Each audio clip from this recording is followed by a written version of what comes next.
Dumaguete Airfield is to the north of Dumaguete in the province of Negros Oriental on the southeast coast of Negros Island.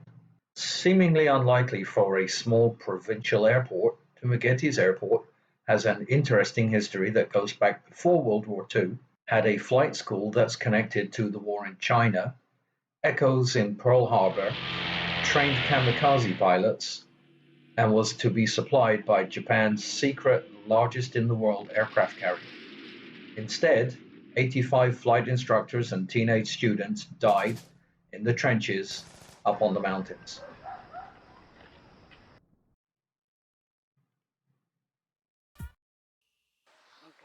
During 1937 and 1938, it was decided to build a small airstrip at Dumaguete. The Americans started flying reconnaissance flights up and down the coast here, and from aerial photographs they picked and decided on this area here for a runway. We are looking almost due north at the moment, and a runway of 2,100 feet by 500 feet was laid out north to south right across here. So this runway was completed in 1938 by the United States Army Air Corps and the Philippine government of the time. And that was a grass airfield, so it probably doesn't take all that much work. And this was completed by May of 1939.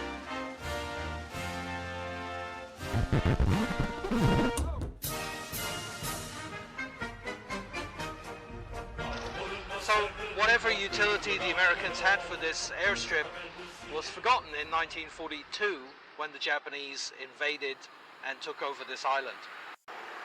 At some point, either in 42 or 43, the Japanese laid out two new runways on this site.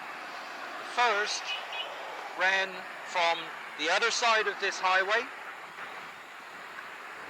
and across what you now see as a wall headed down the side of the airstrip. The second was an auxiliary landing strip, and that is roughly where the concrete or the asphalt strip is now. And as they were laid out then, they were 4,300 feet long and 500 feet wide, and they were still grass landing strips. So this direction, roughly to where we were at the American landing strip.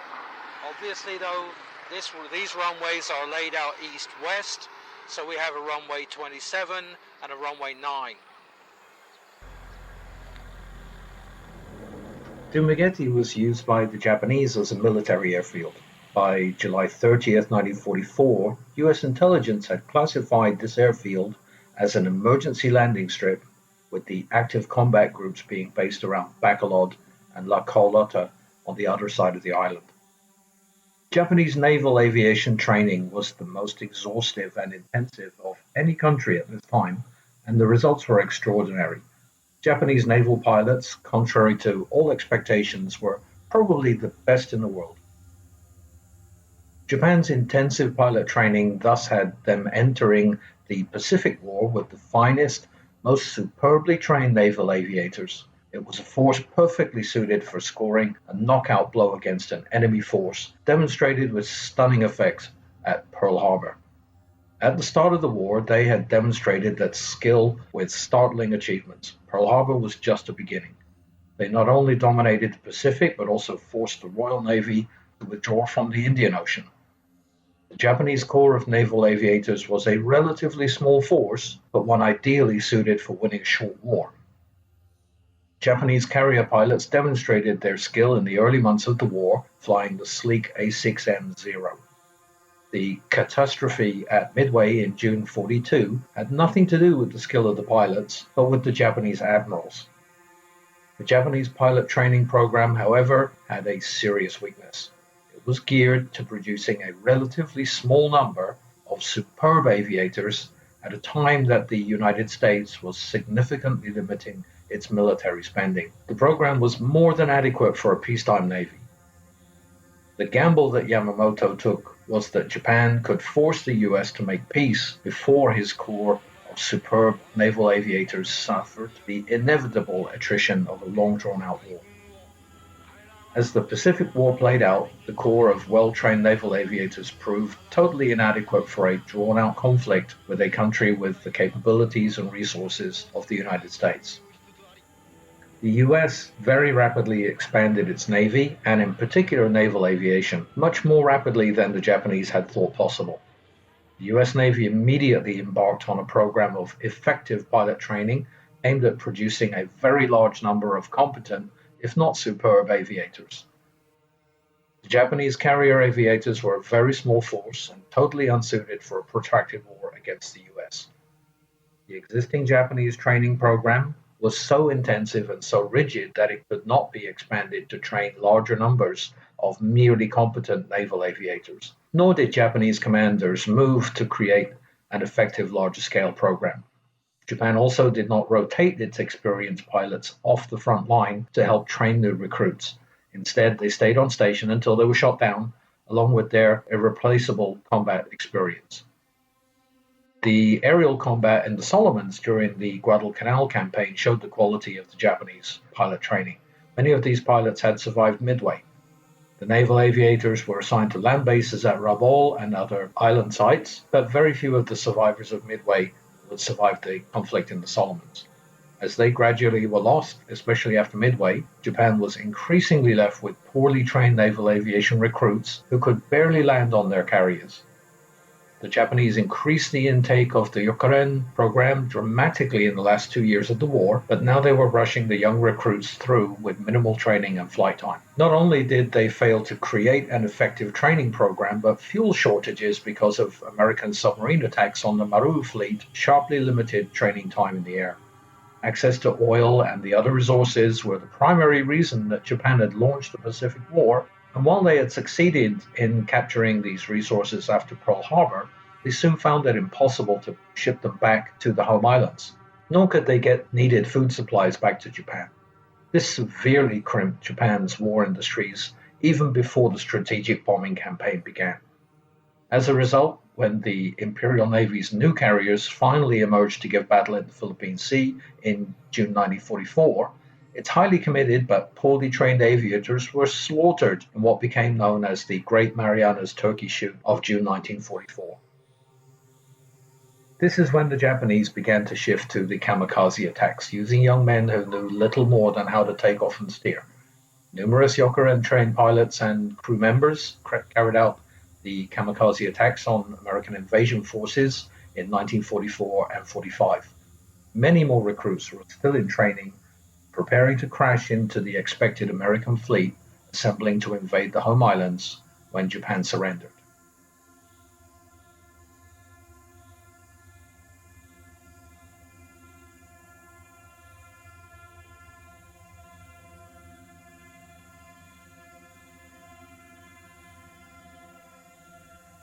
In August 1944, the 31st Kyokyu Hikotai Training Squadron transferred here from Angeles. This was an operational training unit flying Ki-79 Willow, Ki-36 and Ki-55 Ida, and Ki-54 Hickory type aircraft. By late 1944, Dumaguete became busier after the US landings on eastern Leyte and was used to house dispersed aircraft. Imperial Japanese Navy and Japanese Army Air Force aircraft from airfields elsewhere on Negros could be rotated to other fields to avoid leaving all of their aircraft vulnerable on just a few bases. Around this time, flight groups of the IJA were being redeployed to the Philippines from bases in China, both to join the defense of the archipelago and also in anticipation of US forces heading from the Philippines to the Japanese home islands. The 31st Kyokyu Hikotai was relocated here between July and August 1944. Perhaps some of the students were intended to replace pilots in frontline combat units that were attempting to bomb or torpedo the US Navy's fleet, but the effectiveness of kamikaze attacks had been at their peak in the spring of 1944, and the changes to US Navy tactics were only just starting to show their worth. The mission of the training wing was therefore at this time at least 50% focused on turning out pilots with minimal skills and probably did most of their training in the two-seater aircraft with no time wasted on teaching them how to land. From mid-September in 1944, U.S. carrier groups began sporadic raids on the Philippines. On one occasion, student pilots from the 32nd Training Wing, out on training flights out of La Carlota, were attacked by Navy combat air patrols and 12 were shot down. Active combat squadrons were based mostly in the west and north of Negros, while Dumaguete remained as a training base.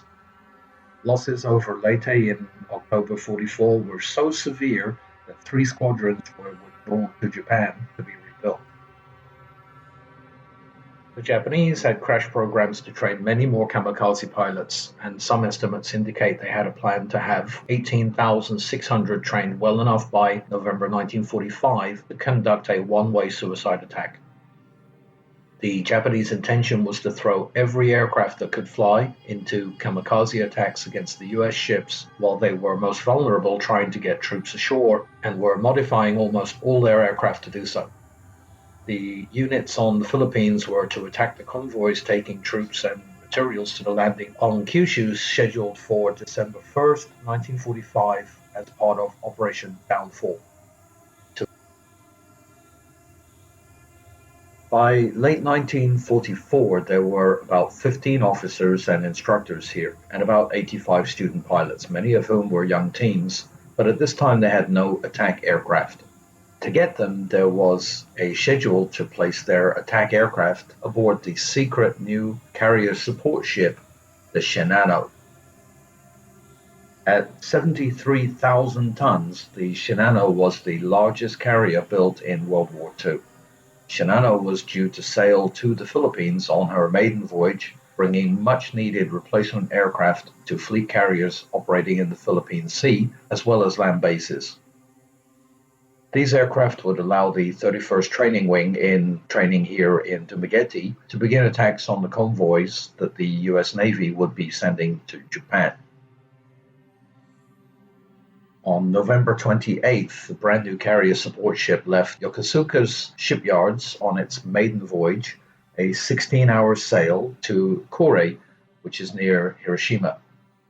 She was on her way to Kure to be finished and fitted out. Completed, she was to pick up weapons and supplies for Japanese forces in the Philippines, including 20 fighters, 20 bombers, and 7 scout planes. Just 3 hours into the trip, the Shinano was spotted in Tokyo Bay by a lone patrol submarine, the SS-311 Archerfish. Early in the morning of the 29th, just 7 hours into the trip, the giant carrier was hit with 4 torpedoes from Archerfish. She went to the bottom 7 hours later, taking the aircraft earmarked for Dumaguete's Kamikaze school with her. Around the same time, between November and December 1944, the school was attacked by American bombers and fighters that neutralized the airfield. It became clear that any new aircraft that did arrive would likely go to the air defense of the island. With the hope of getting any new kamikaze aircraft now lost, the base was abandoned by the Japanese Navy, with several aircraft being left on the ground, lacking either the fuel or the spare parts to move them. During the middle of April 1945, the 40th Americal, including the 164th Regimental Combat Team, landed over there in Sibulan and quickly advanced upon and captured Dumaguete Airport. There they found several aircraft which were out of use because of lack of parts or lack of fuel, including a VAL from the 761st Kokutai. As we've mentioned in another video, the Japanese did not put up a lot of resistance to try to keep the town of Dumaguete, preferring instead to retreat to prepared positions up in these hills and then commence what was known as the Battle of the Ridges. As well as elite paratrooper units, most of the casualties were from the 31st Kyoki Hikotai, which is amply demonstrated here. Here are the paratroopers and professional soldiers, and here are the flight students and instructors. So most of these students were teenagers who had joined the Navy with the goal of becoming naval aviators, perhaps aces, and instead they ended their lives up here in the trenches fighting a bloody war against the 40th Americal. Note that of the 600 to 900 Japanese who surrendered in Zamboanguita 2 months after fighting here resolved, none of them were from the training wing or the flight school.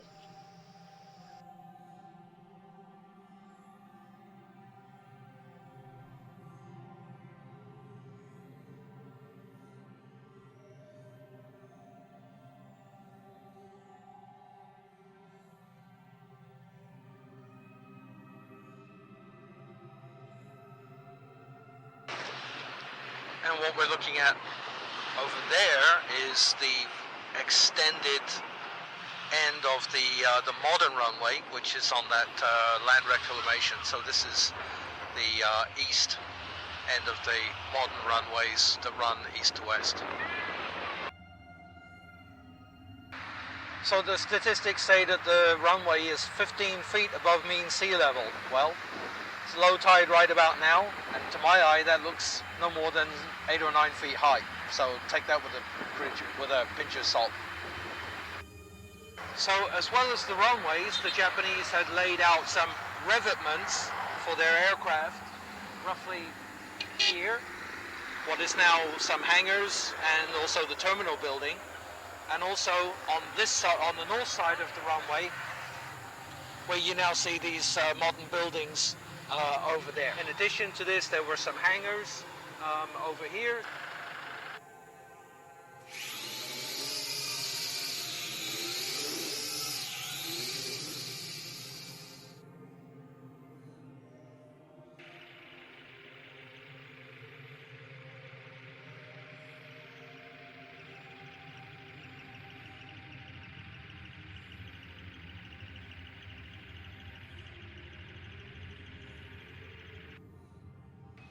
So this here is the area which on the maps or on the recon photos show as having revetments that were put here by the Japanese in 42. And I don't know if this is a trench, but there's a raised mound that's quite longitudinal along this area here. And then there's this wet slot here which doesn't really look natural, and there's a lot of larger stones around.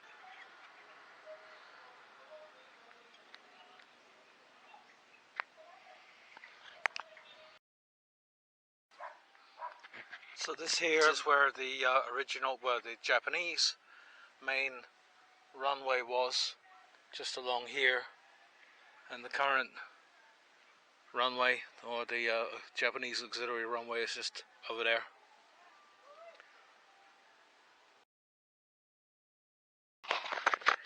So we're looking north up here. This is where I believe the American runway was, and this property line is fairly long and continuous, and we look to be about the right place on the map. And that, as you see, the fence and the property line continue on through there. Now I'll show you just how close we are to the current modern runway. There's the windsock right there. So just going out on a little bit of a limb, I'm thinking that this property line here and that property line over there, they delineate the two sides of the American runway, and this would have been up and down most of it. Rice paddy, some houses, squatters I think, and on down there. And this is what's left of it. not much. One of the runways the Japanese laid out is still in use today as runway 2709. The single runway measures 6,136 feet by 118 feet, and it is surfaced with asphalt. It follows the orientation of the Japanese-built runways overlying the old auxiliary runway. Post-war, the eastern end of the runway was extended with landfill beyond the natural coastline, and there's still a flight school operating here today.